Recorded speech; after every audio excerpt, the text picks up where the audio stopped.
the Mom Who Knows Nada. My name is Brianna, and this is the Mama Knows Nada podcast. Today, we have a friend coming to us who is originally from Tennessee, Jen in Spain. She's going to tell us all about her journey from the U.S. to Spain, why she chose Valencia, and get into some nitty-gritty about things we didn't know we needed to know when we were moving here. So, Jen, welcome. Thank you so much for taking the time to chat with me. How are you doing? I'm good.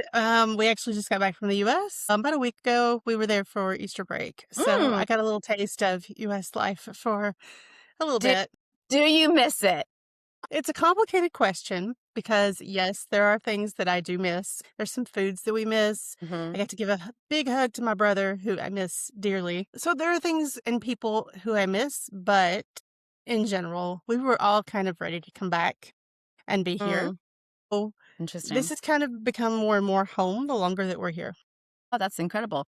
Which is also really interesting how some things become more normal. Like, this is going to sound stupid, but anytime I think about moving back to the US, I'm like, what about my trash can?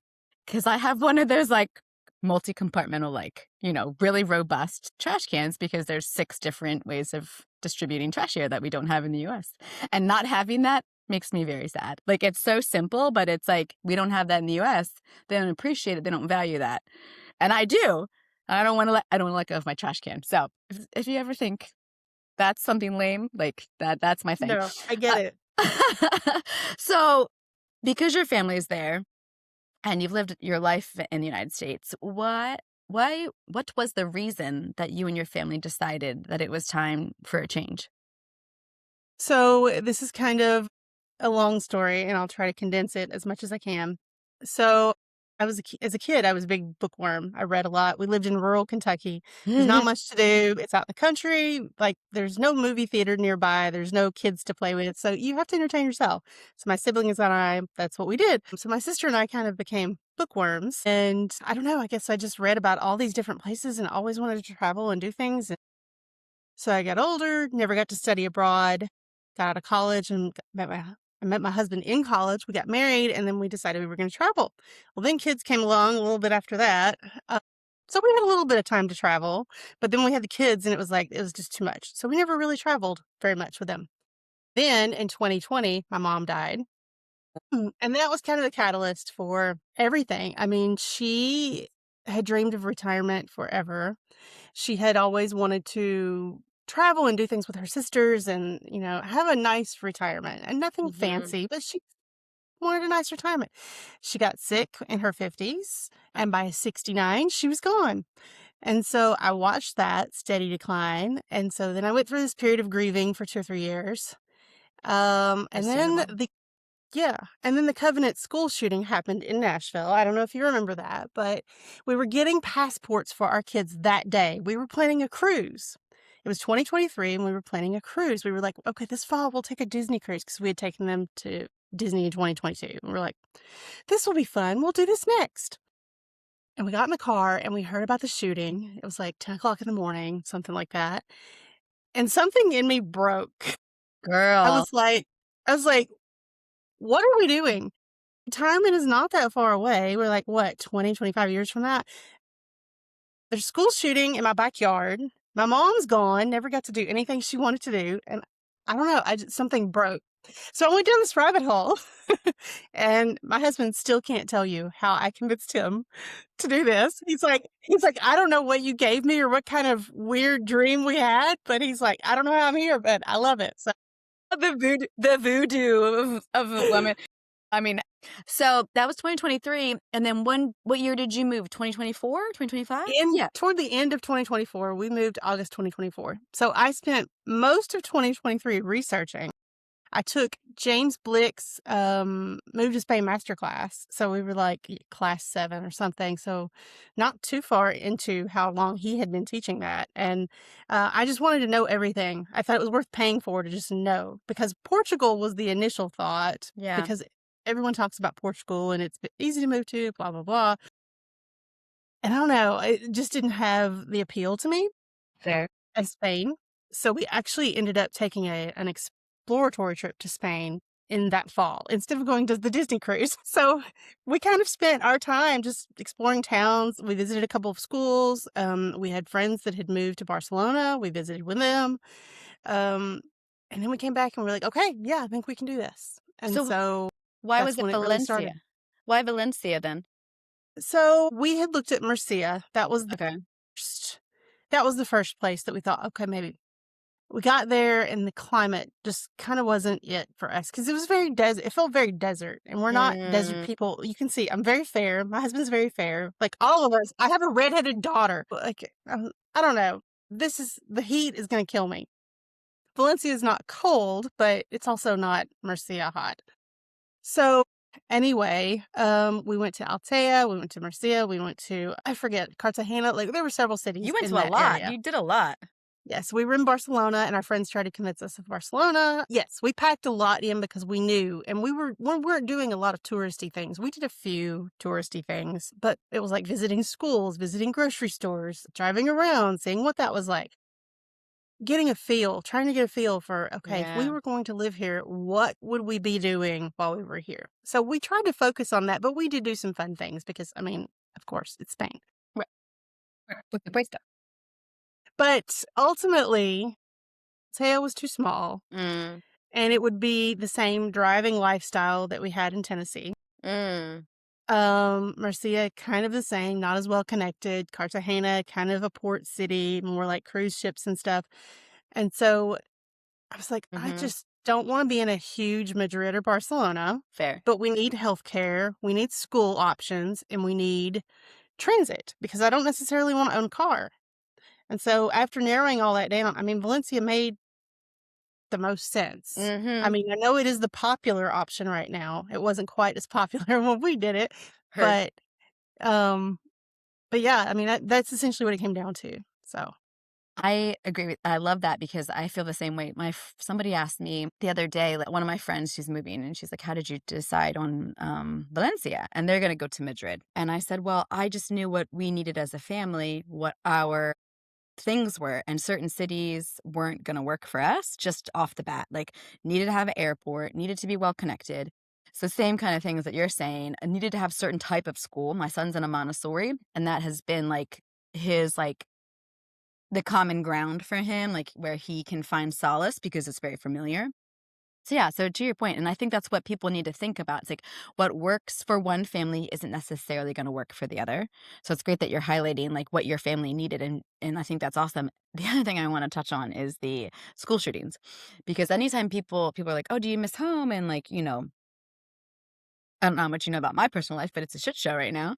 And, they're like, "It'd be so much easier if you were just in the States." And I was like, "Yeah, but then I have to worry every day about if my kid's gonna get shot." Like, I live in Florida, so, like, you can carry you can carry in Florida. My stepsister and my cousin were privy to school shootings, like, back before this was, like, in 2002, like, after Columbine, but before they got, like, quote, unquote, "popular."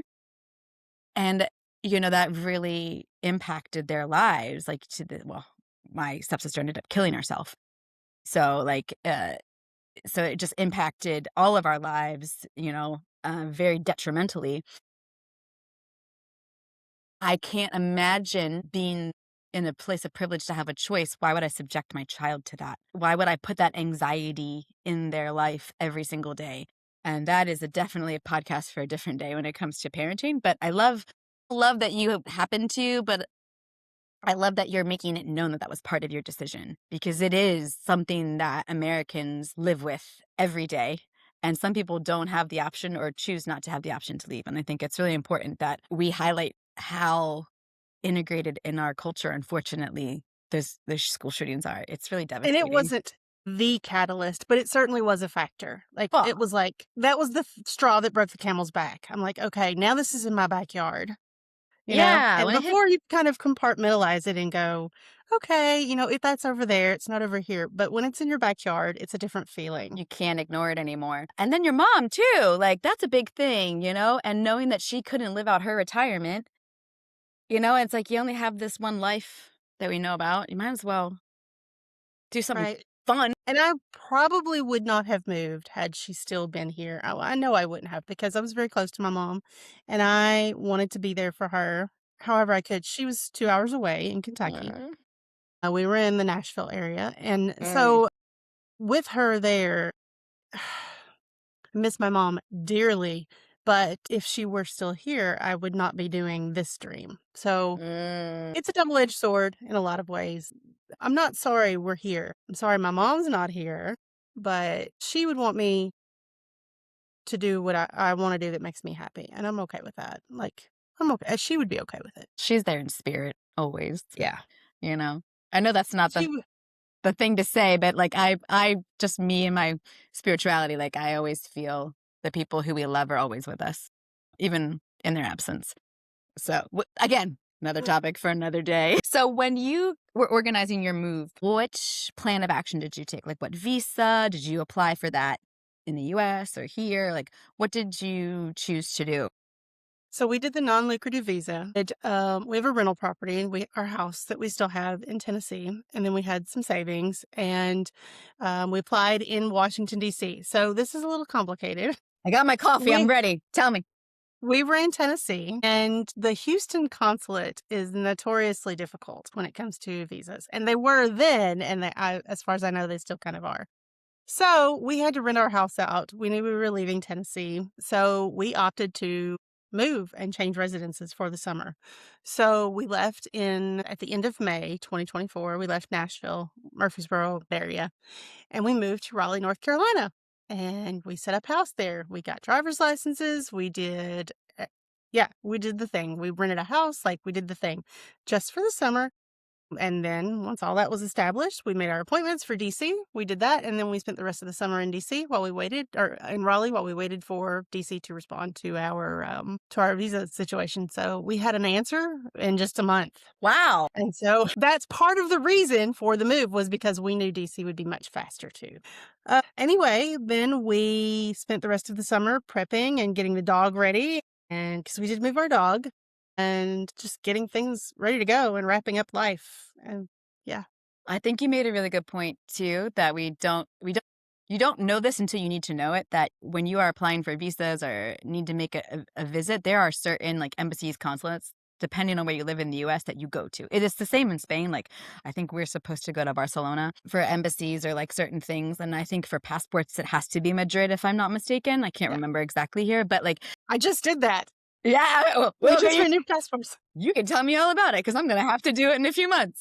But we don't realize that you can't just go to DC or go to Philadelphia or wherever it is. Like you have to go to the one designated to you. And if you go to the wrong one, then you have to start the process over again. And I have to say, 1 month for your approval from Spain, for your visa to be approved, that's it.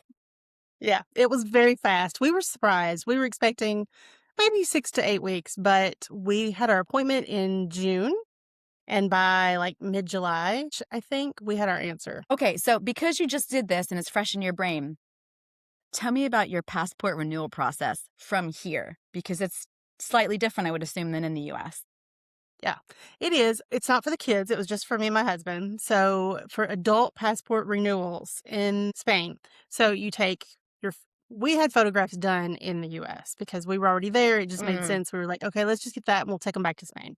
So we got photographs done in the US, which you can do them here. I think you can go to like El Corte mhm, and they can do them for you. But you have to specify the size. But, I mean, we went to Walgreens and they already had the size, so mhm, fair, fair, it fair. was just easy. So, we did that. You put that in the packet. You put your old passport. You put your proof of payment, which goes through, like, pay.gov. There's a special payment portal that they have set up, and you go through that. You For pay it online. international Yes. applications. Yes. You must be overseas in order to even pay for that online, because I think Okay. if you're in the US, you can do an online renewal and it's all online, but in this case, you have to physically send everything. So you mail everything off with DHL, and they require you to both send it via DHL, and then you have to put in a return shipping packet from DHL to send it Gotcha. back to you. And so the whole process is pretty easy. I think right now I saw the embassy say that it's taking 4 to 5 weeks to process. I sent them off last week, so I'm expecting to get them back maybe by mid-May. But it's all pretty easy. There's nothing super complicated about it. I did want to make the point, though, that if you live abroad and you're sending your passport off, scan the entire passport before you send it off, just in case. Just in case.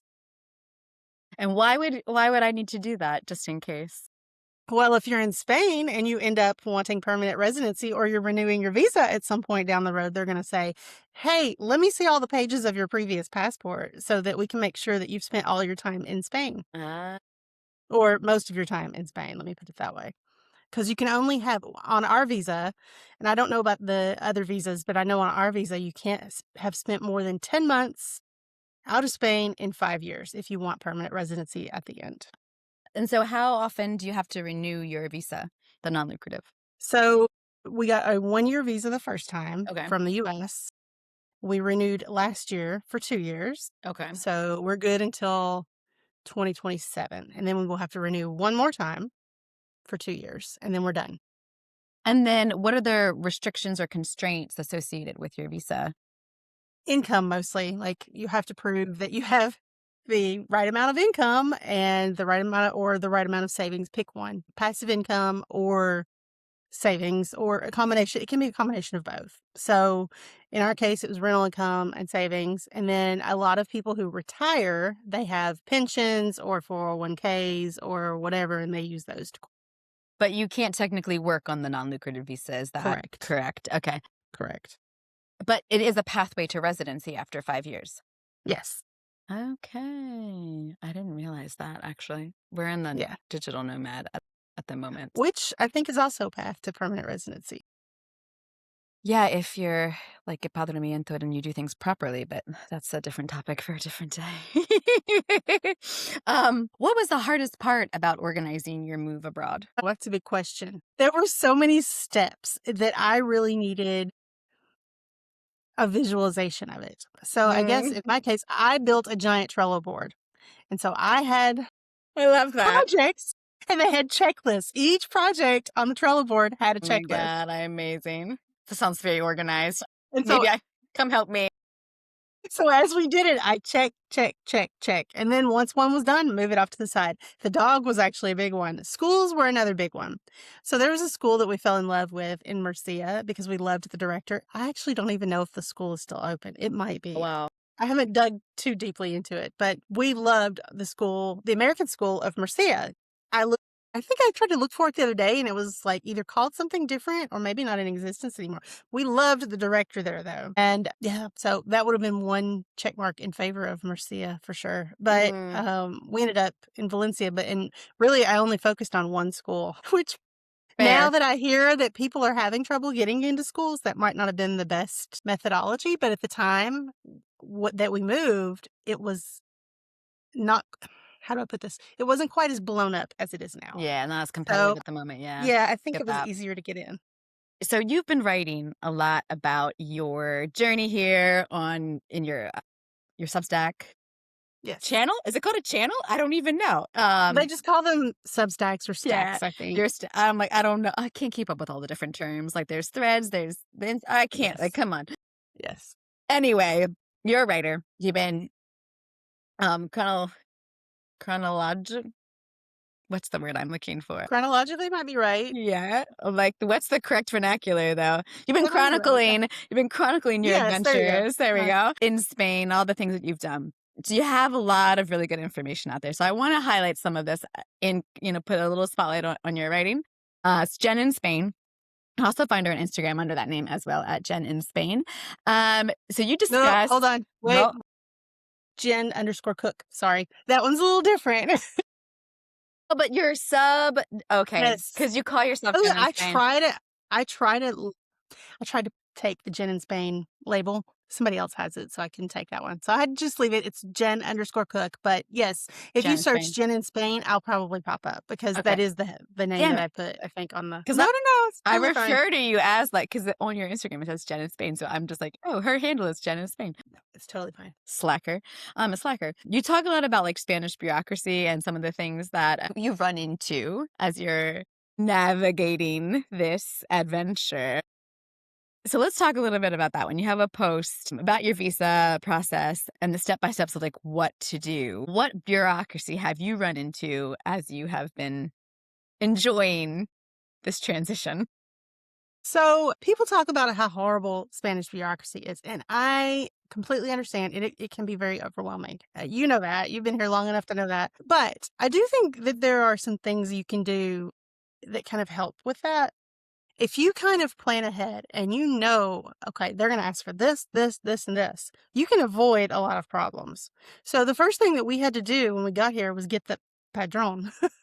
And that first thing was hard because we had an appointment and they were like, we have no room for appointments today. At that point, I spoke hardly any Spanish. I speak better now, still not awesome, but enough to get around. But I spoke hardly any Spanish. And she's like telling us with Google Translate that we can go to another location. They can't fit us in, even though we had an appointment. She sent us somewhere else. As it turns out, they will almost always try to find a different solution if they can't help you. So what she was telling us was go over here, and they did fit us in like that. And as it turns out, that person in the office who helped us spoke perfect English. And so she spoke English with us the entire time. She didn't ask us to struggle through Spanish. She was just like, no, I'll help you, and got us done. And we were out the door in like 30, 45 minutes. It was very quick once we got there, but we had to go through the process of, hi, we have an appointment. And she's like, sorry, we can't do it today. And then here's where you can go, though. So I think if you show up prepared, you will get help. Like we had everything. We had our passports, we had our whatever they asked for, the application, whatever they were asking for, we had it. It was just they couldn't do it. Got it. So do you remember exactly what you needed? Passports, I the think I wrote this down didn't because I you remember you were going to talk about it.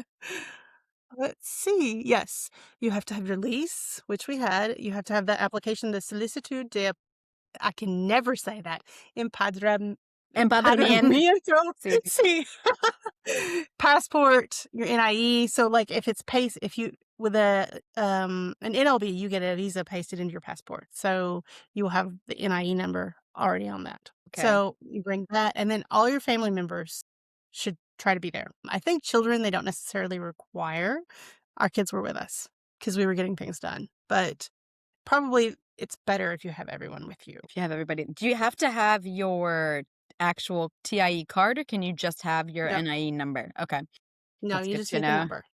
And then so the process is you have to book an appointment. You can't just walk in, correct? Yes, I think you can walk in on certain days if they have availability. We have not tried that without them telling us, go over there and do that. In my experience, if you can get an appointment, it's better to have an appointment every time just because Yeah. it makes things so much smoother. I don't know. I get like every time I'm in this discussion with my lawyer now and I sent like a really snippy email. Because I was just like, why am I sending you this? Like, you told me I didn't need to. And he's like, well, I'm asking for it now. And I was like, but you could have asked for it 6 weeks ago and we could be six. And so he's like, I don't understand what your problem is. And I'm like, I don't understand why you waited 6 weeks to tell me that I needed to send this to you when you told me that you were going to order it. Like, what the fuck? Like, come on. But apparently I'm the asshole here, which is totally fine. The other word I struggle. Grasping. Yeah, I know. And it's just like, whatever. It's like, oh my God. And he's like, anyway, I just saw that email come through and I'm like, oh, screw you, buddy. So you write about some other situations too. Like there's this one about living in Spain. I wouldn't have helped. And it's about like living in Spain and having empathy. And you talk a little bit about how you were in a routine in Tennessee and you're doing the same things. And maybe you wouldn't like really have paused to show up or be Yes. present for people.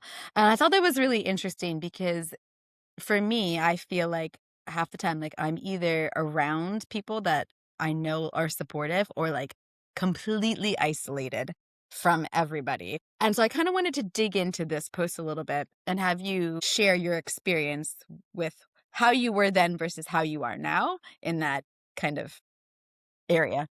It wasn't intentional. I think you get caught up, especially in the US. It's so easy to have your castle. That's what we call it, is the castle. You have your suburban home with your yard. You have all the things you need in your house. You go grocery pickup. I mean, for crying out loud, you don't even go to the grocery store. I mean, You get it put in your trunk. You pick up your kids and you go home and then you take them to their activities and then routine all over again the next day.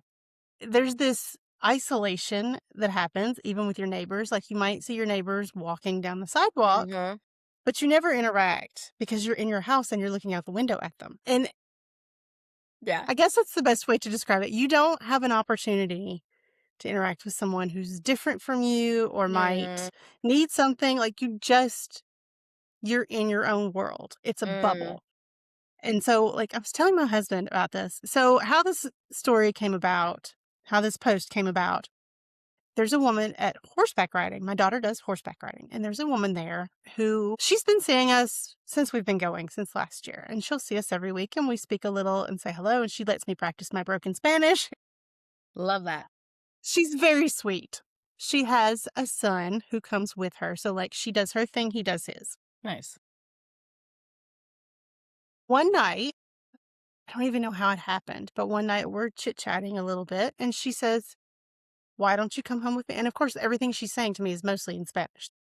Keep that in mind as we're talking here. "Why don't you and your daughter ride home with me? Because I saw you at Christmas and you were catching a cab, and I'm just like over a couple of blocks." And I was like, "Really? Are you sure?" And she's like, "Oh, yeah, yeah, yeah." And so she started offering rides every week. Last night we had a ride home. She does this every week now without fail. We don't always take it. Like one night my daughter didn't feel well and she's like, "Can we just take the bus home?" And I'm like, "Sure." But she told me, she's like, "Anytime you want to ride home, say, vamos, and we will just go." So anyway, we ride home and we practice Spanish the whole way. And she has a sister who lives in the US and we talk a little bit about that. And her sister's lived there for many, many years and she's visited. And so I think maybe because she has the experience of having a sibling who's been the immigrant, I Mm, think maybe she's empathetic to not knowing anyone, not maybe understanding totally the language. And so she just kind of reached out and was just like, "Hey, I'll be a friend to you. You can ride with me." And so it was just very sweet. It made me think. I told my husband, I was like, "I don't think that I would have offered anyone that in the US. Not because I didn't care, not because I wouldn't have wanted to or that I was afraid, but because you're just so in your bubble that you don't pay attention to who's around you." Because I mhm. know we had immigrant neighbors. I know we had an Indian family who lived not far from us. I know we had Asian families who lived not far from us. Like these are people that I could have reached out to, but I didn't. And it just struck me that I was like, I don't know that I would have done that. And now I think I absolutely would. I would be like, "Hey, how are you doing? Would you like to come over for dinner? Would you like to just sit and have a conversation with someone and maybe Yeah. practice your English?" I wouldn't have done it before. But I feel like I'm a very kind and open person, but that just would not have occurred to me because I was so caught up in gotta do this, gotta do that, gotta get here, gotta get there. And I'm in my house doing Yeah. all the things. And who has time for any of that? Well, I also think you bring up a point, like, maybe just because she was also in your bubble, like, at this horseback riding thing, so I think it's easy to kinda, like, criticize ourselves and think, "Oh, I wouldn't have done that." If your kids are horseback riding in Tennessee and that family is there with you, maybe then you would have, but if they're not, you might not think to do it if they don't infiltrate your circle, because at the end of the day, like, there's people that I love and want to see even here. We all go to different schools now, and even though I'm curious about what's happening in their life, there's just not enough hours in the day, or something simple like this, like different Right. neighborhoods, man. And when you don't have a car, you can't get everywhere you want to get, and you can't be present the way you want to be present. I mean, not that traffic moves rapidly in any city, but I think that I liked what you're saying because it brings an awareness. It's like our opportunities. And I think when we are by ourselves and we feel like the outsider, it's easier to see the opportunity than when you're like the insider and you have the routine. So I loved that you were pointing that out and bringing awareness to just like our humanity. I think that's so good that we can just look at ourselves and be like, Spain yeah. has done that for me though. Like I really feel like as a person, everyone if and I know this speaks from a place of privilege, so I don't want to make it sound like, yes, I don't want to be like that. But I wish that everyone could have an experience of living somewhere else outside of the US, Americans Mm, specifically, outside of the US just once in your life, because you really don't understand how much of a bubble that you're in until you step outside of it, and then you go, "I get it now."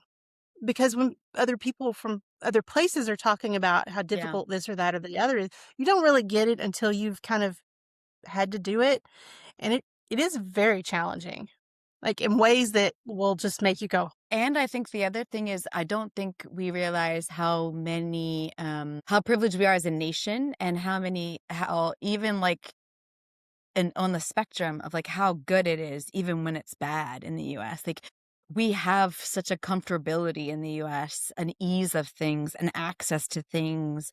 Things are very accessible. Even on like lower income families more have resources to them. And then you can say the same for Europe, but like there's an abundance where the US are across the board. And I think take that for granted as people from the US. Like, we don't realize how good we have it and how safe we are.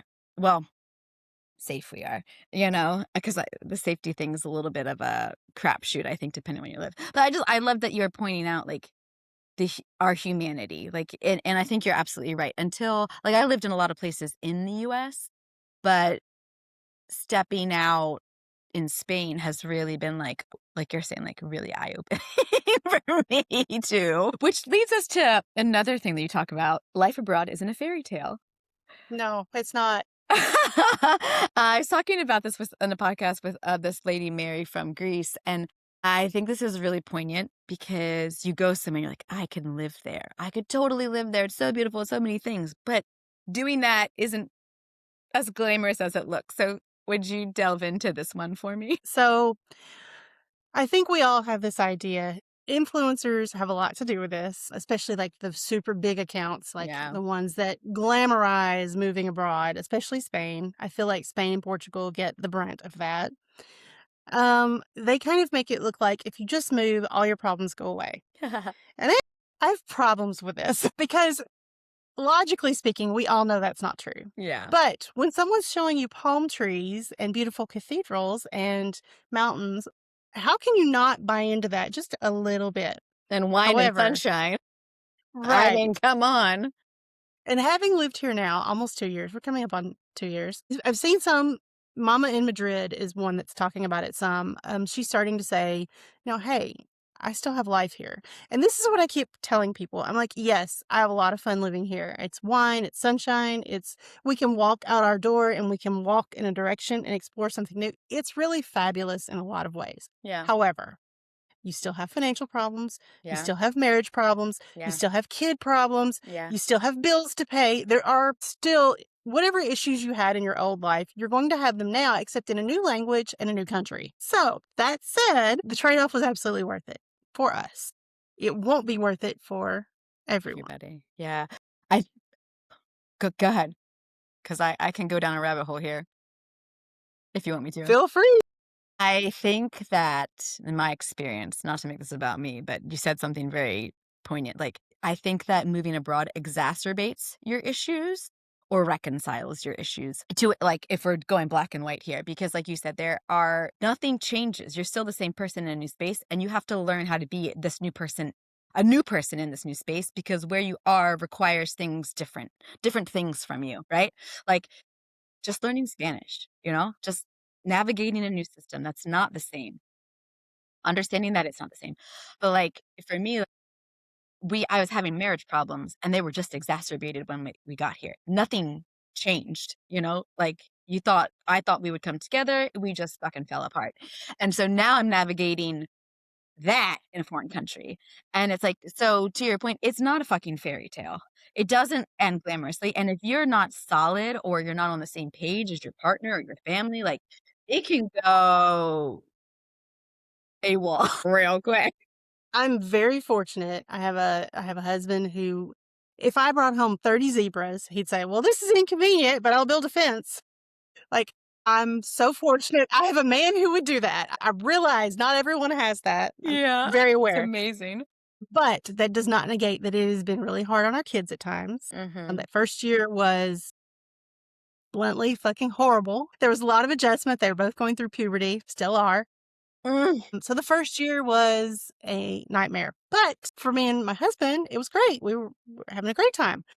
For them, we were carrying the load of trying to teach them how to navigate a new school system and a new expectations from this new school and middle school. My son started middle school and we're like, so that comes with its own set of issues, even if we were in the US. So Yeah. now add the language layer on top of it. Plus, in middle school here, they pick up a third language. Oof. So it was learning in English, learning Spanish, learning French, and Valenciano once a week.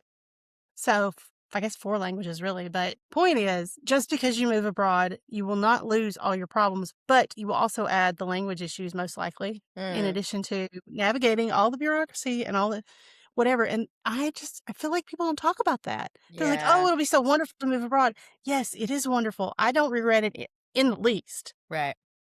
But it still comes with problems, and it'll add problems you didn't have before. This is true. So true. It's almost okay. This is might be a terrible analogy, but it's like having kids. You would never change having a child. Like my son has given me so much. However, it comes with a lot of growth that you cannot ignore. Like you have to do certain things when you move abroad. Just like when you're a parent, you have to do certain things. Period. End of story. Like, and if you don't, everybody suffers.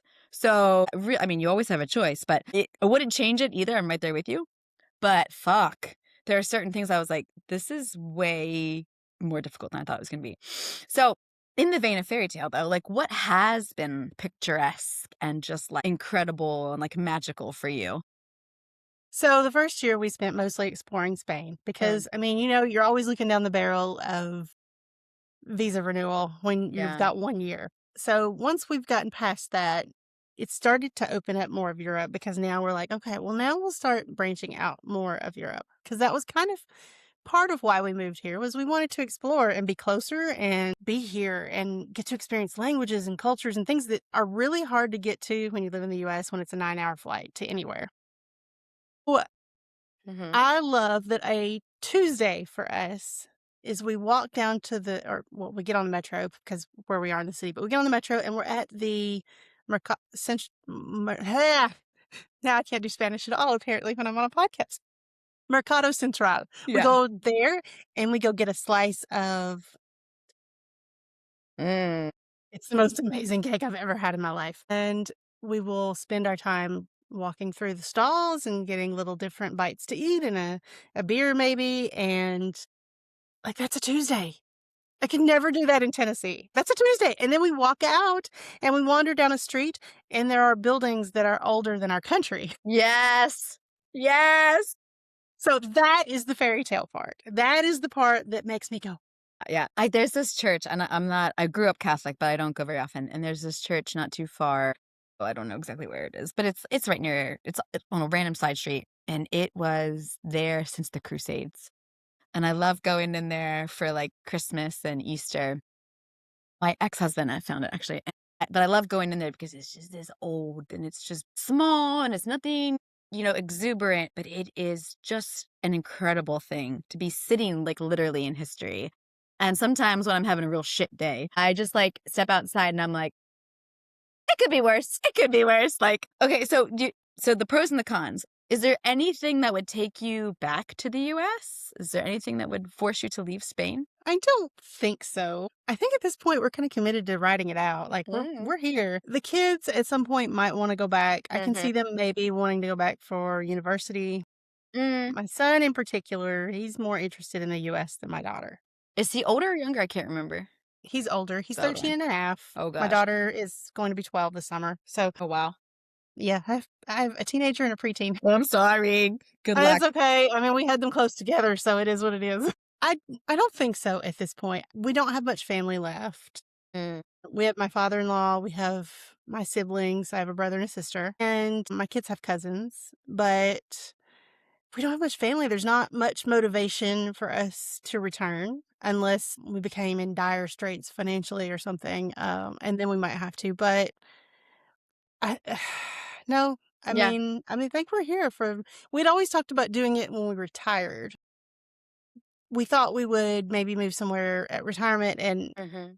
thought that we would spend that time traveling. But I'm really glad we did it with the kids because they've gotten to see that there's a bigger world out there than our little bubble in Tennessee. And I think that might be the best thing that we've done is show them there's a world out there and Yeah. it exists beyond our borders. Yeah. I also think, and this is something I try to give myself credit and pat on the back for, like, I am, and you are, showing your children, like I'm showing my son, that not only is there a world out there, but that it's okay to figure it out. Like, it's okay to be vulnerable. It's okay to take a risk. It's okay to be unsure. It's like nothing is guaranteed in life, even with the best laid plans. So you might as well like jump into life and see where it takes you. Like, I think just modeling that behavior for our children, that you don't have to be scared of life, is such a beautiful thing. That was one of my posts. We taught them how to leave. That was Well, one of the that I'm posts that I'm I read. getting let's That go was into that it. one. Yeah, yeah, yeah. Go That go was it. go into that because I have that one on my list of things to talk about. So That is one of my fears, though. I have to admit, we've done this. We've showed them you can pretty much go anywhere as long as you can find the right visa, get the right plan in place. Like you can pretty much go anywhere. I may never have grandchildren close to me someday. but you can go to cool places to see them. Yes, that is true, and I'm Or you okay with that.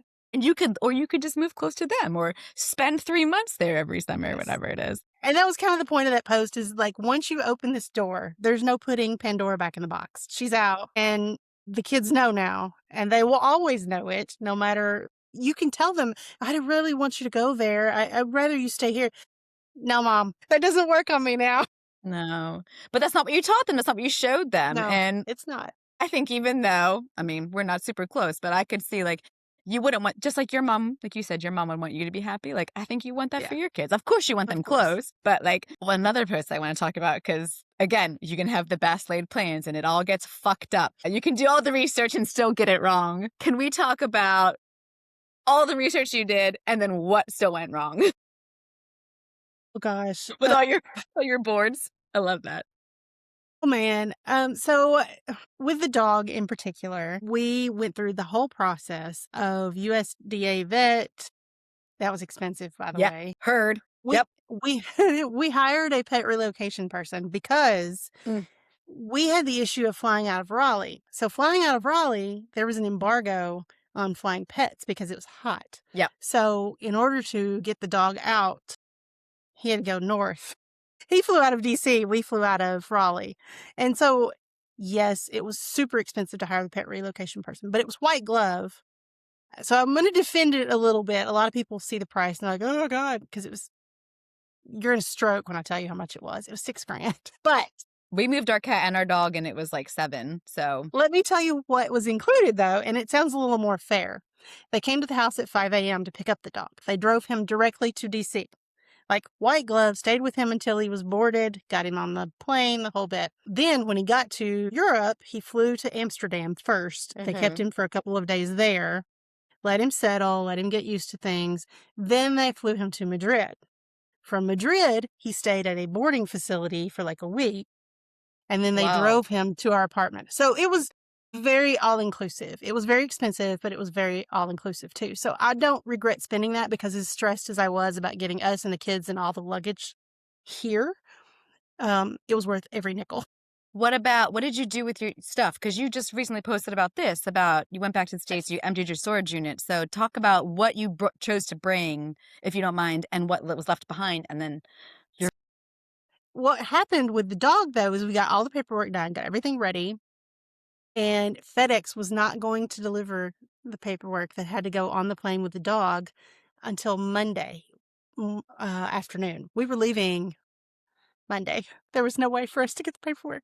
So we had to go to Raleigh's FedEx office and beg the manager to go find the paperwork that would be delivered on Monday. It was in the warehouse. We knew it was there to give it to us by hand so that we could get the dog on the plane on Monday there's when we left. always fucking something that happens. Yes. There was another thing too. Like there was so much can go wrong. And it's just like one thing after another. We had problems with our health certification. So we had to have private health insurance. We had to prove we had health Mhm. insurance.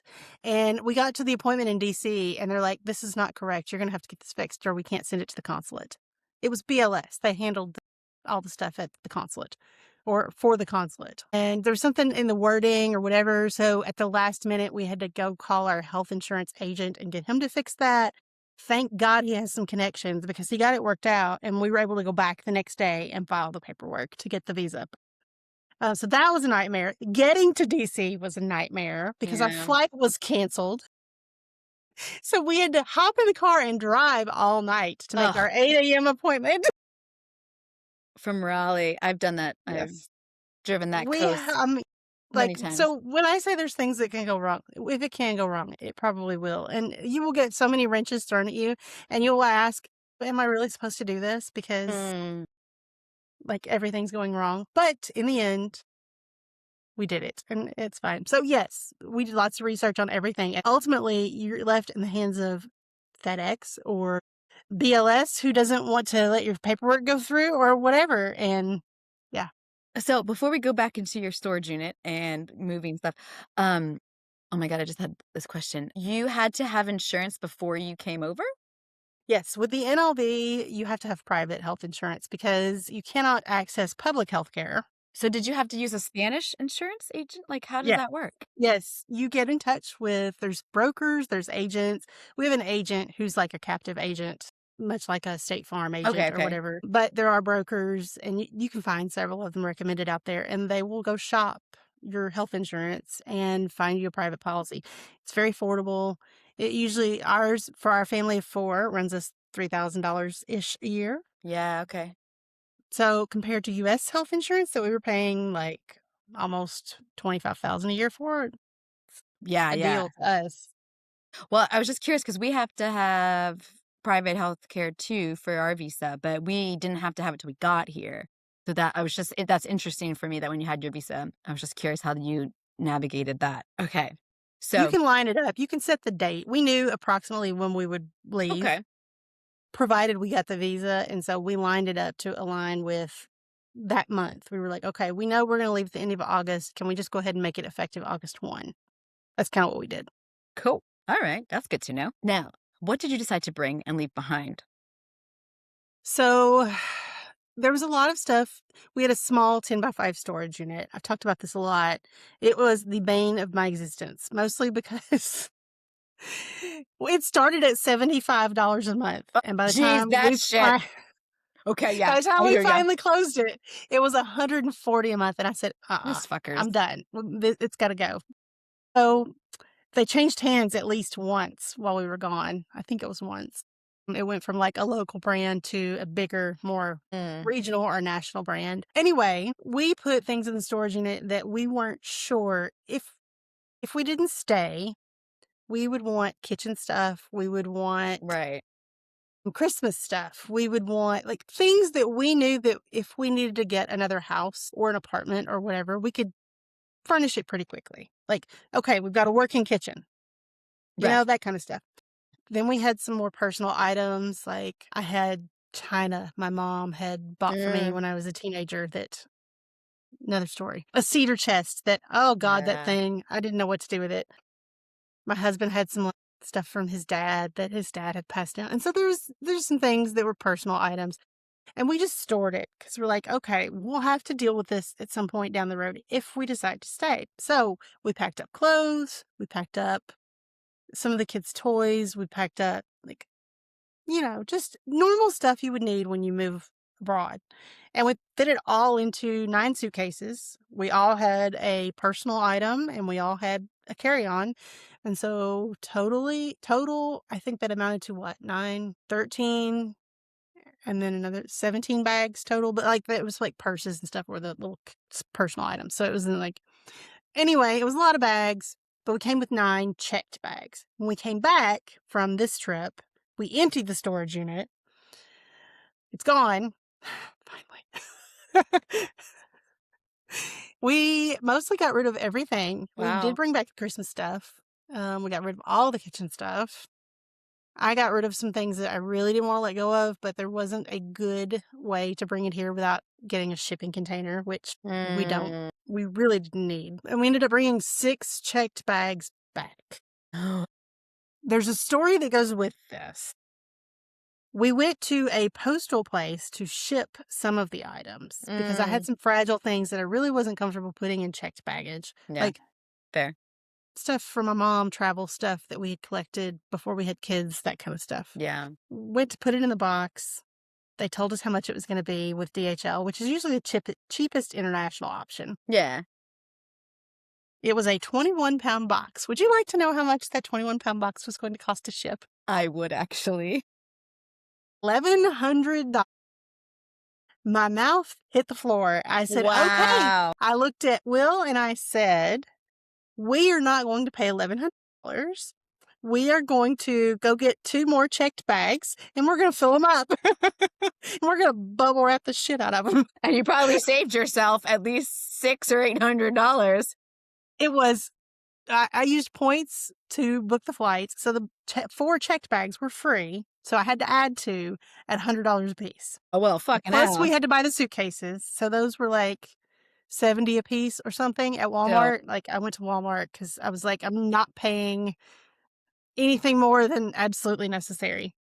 So in total, $200 instead of $1,100. Plus, we had another box we would have had to ship full of yearbooks. Imagine what that one would have No, cost. so expensive. So So expensive. anyway, it's empty. We ended up getting rid of the cedar chest, which kind of broke my heart, but Yeah. it's fine. Like, it was kind of beat up. It wasn't actually my mom's. She had bought it from my great aunt's estate sale, but it sat in her room for so long that it kind of had an association with her. Yeah. I did bring back a lamp from her. It made it. Everything made it. I was shocked. Everything came back unbroken. That's amazing. What If you luck. can believe it. Like, Yeah. I don't know how it happened. But yeah, I mean, we brought what we wanted and the rest sold, gave away, donated, whatever. Gone. It is hard too because you collect these things and they have such sentimental value, right? Like there's, and then it is hard to let it go when you come. But I can't decide because I have like a closet in my mom's house just full of shit. I'm like, I don't know what I'm going to do with that when I get back or like when I go visit. But it's like, you want to keep some of these things because they make up who you are and they're great memories. But it's like now you're just a different person. Like, do they even fit in your life? You know? So it's a very hard like pull, The I thing get. that I actually missed the most was my Christmas stockings, if you can believe it. I know, I 100% fucking believe it. I brought our Christmas stockings when we came over, and okay, I have a different tree chopper. I have like a llama on top for our tree. That motherfucker came with me because I'm not like, no, I get it. I get it. Like that is It was my. the Christmas Yeah, stockings. Like, that was the thing. I was like, okay, these are coming back. But yeah, everything else, you would be surprised how little you miss things when you don't see it for a couple of years. Because yeah. we hadn't been back to that storage unit since we left Nashville, which was in May 2024. So I had not literally seen anything in there since we filled it up. And when I looked at it, I was like, I held up a can opener at one point and I was like, I really kept this? Because you don't Why want did I to do this? you don't want to buy it again. Like I don't have like a peeler like to peel carrots and potatoes in this apartment that I'm in, and I'm like, I know I have one in storage. I'm like, do I really want to go buy another one? No, but I'm gonna have to because I need. But yeah, because you just don't want to waste the money if you know. I get it. I totally get it. To Will and I was like, really, Jen? Really? And he's like, why did you? I was like, I have no idea, other than maybe I just kept all the kitchen stuff. I don't know. Yeah, because you had to be prepared. We've talked about this a lot, and you cover some of it in some of your blogs. But overall, like, what have you and what do you hope your kids have gotten out of this move? That you can do anything you put your mind to. You don't Mm, have to be wealthy to move. You can, I mean, we sold nearly everything we owned when we initially moved. So mhm, you don't have to be wealthy. You just have to have a plan. You mm, do have to have some savings, like, to get there. But you really can do anything you put your mind to. My mom taught me that. I think she didn't say it, she showed it over mm. and over and over again. My mom's father had a 3rd grade education. He Wow. was born in 1909. So she was one of the last kids, my mom was, and so she was of that generation where they were children of the Great Depression, like my grandparents had gone through the Great Depression, and so She went from a third grade education to getting her rank 1 in education. She was a special education teacher Wow. for 20 years, and I watched her get her master's degree and then went on to get her rank 1. And when you come from a family that was basically poor rural farmers who didn't have much and much Sure. of a chance at anything, and you watch someone climb out of that and set the example, you learn early you can do anything, and I think that was the lesson, and so I hope my kids have taken that lesson, and I've kinda taken that lesson too, like, always knew it, but yeah, it's different when you put it into practice in that way. Yeah, I love that. You've already kind of answered this, but I'm gonna ask it anyway. You're almost 2 years in. How do you feel about your move? How do you feel about this decision? I feel good about it. I At some point down the road, we might choose to change countries Mm. or try something else, but I feel good about it. I have no regrets about living in Spain, being in Spain. This is, at least for the long term, this is home. And I mean, I'm sure that could change when we get closer to having kids out of the house or whatever. But yeah, I mean, I'm as happy here as I have ever been anywhere. I'd much rather look at traffic here than in Nashville. I mean, fair. Fair, fair, fair. What has helped you organize and feel comfortable in your life here? Hmm. That's a good question. Wow, that one caught me off guard. Surprise. I keep a lot of notes. I took a Spanish class, which is how we met. Yeah. I need to take another one badly. Um, Paso a paso, ma'am. Poco a poco. yeah. And just, I guess, putting in enough effort every day, but like definitely keep notes of everything because you will rely on those notes of what I Mm, need to do today, what has to get done for this process. Just, and it's usually on my phone, honestly. Like my notes are on my phone for the most part. Trello has kind of taken a back seat. what has? Trello, my giant project board. I mean, do you have that here? Can you get one? It's just online. Yeah, it's online. Like it's Oh my gosh, yeah, it's a website. Yeah, it's free. this is how I'm showing my age here.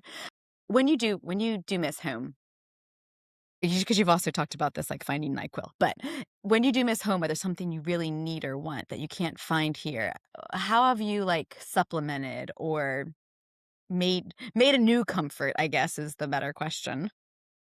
People have lots of feelings about AI, but I will say I have used it to help me do things like adapt recipes. If I Mm, really want, I don't know, if there's like a chili recipe that I really mm, want, I'll go to ChatGPT or Claude or whatever, and I'll put in, okay, here's what I want to make. Mercadona is where I do most of my shopping. What can I get at Mercadona to replicate this recipe? that's a And great idea. AI does a great job of breaking that down and telling you how to do it without you feeling like you're losing your mind trying to replicate something you can't do here. I mean, that's a really good point because I've talked to people like in Spanish class. There's a couple people who are like from the South, like Louisiana. It's like you cannot, just like you can't Yeah. get some of the spices, Biscuits and gravy. briskets and gravy. I was thinking like, pulled pork or like a really good barbecue sauce, because there's different kind of barbecue sauce. And it's just like it's not the same when I want like my Carolina style barbecue sauce. Like, so that's a really good idea. I'd never even thought about that. It helps a lot. I mean, people have strong feelings about AI, but it does have really good uses. Can We you? have specific ways that we like to eat. We're from the South too. So we eat a lot of typically Southern dishes. And so one of the things I've done is trained it that here's our flavors, here's what we like. I like a lot of Tex-Mex and a lot of Mexican foods. And so I'm like, okay, I want this kind of dish tonight. Here is what I have to fix, and it'll tell me. It'll spit out a recipe, and here's what you can have tonight. And I mean, it's pretty great for that. I love that. I never thought like, I see, I don't use AI enough for that kind of stuff. I use it to help me cite my grad school papers, which is really Yeah, helpful to do I that. use it for things that no one else would ever use it for because maybe it's laziness, but I'm like, if I can't figure this out, we can't have chili anymore or whatever. Name your dish. No, I hear you. No, I never thought about that. I'm going to do that now. What other insights would you offer somebody who was looking to move to Spain or just abroad in general? Is there anything we haven't talked about? Don't fly by the seat of your pants. Like seriously, if you can walk in with a plan, and if you don't want to get turned away at the Spanish immigration office, You should look at what they want and then put extra with it because they know what they need. I come in with a folder and it's organized to the max. Like things paperclip together, individual items. I'm not kidding. Like when I walk in, I give them a smile and I hand them the folder and they pretty much flip through it, get what they need and hand it back to me. And I have no issues. Primarily, I think because I do put in more than they actually require. Like Mm, if they don't ask for instance, a birth certificate, I still bring the birth certificate. just in And case. they can see that I have just set it all up and they're like, okay, I have that, I have that, okay, vamos. She's got her shit together. We're gonna It's keep her emotional on here. my part. And I know lots of people complain about they've had issues this way. I don't think I've had one unpleasant experience with a Spanish bureaucracy worker yet. Mm, But I'm always very humble about it too. I'm like, listen, I'm sorry for my Spanish. I know it's not great. I will do as best I can. And usually I am rewarded with at least some English and yeah, a smile, or they will just flip through, get me through as quickly as they can and send me yeah. on my way. So there's some tricks to that. Well, I also think that here, as long as that they can see that you're aware, humble, and trying, like Valencians tend to be very like welcoming as long as you're making an effort. But it's the people who come in and act like assholes or like, oh, right, you're just like, you know, th- I mean, they're just people and they're just yeah, doing their job and they can only deal with what you give them. And if you yeah, give them attitude, you can't blame them for giving it back. this is true. This is true. Is there anything else we didn't know we needed to know, or anything you want to go back and touch on? Because there's lots of nuggets in here. So your Substack is Jen in Spain, Yes, but JenInSpain.com. your Instagram is at Jen underscore Jen Cook. underscore cook. Okay. Well, I'm the mom who knows nada. This is at Jen underscore Cook or at Jen in Spain on Substack. I hope y'all learned something you didn't know you needed to know today.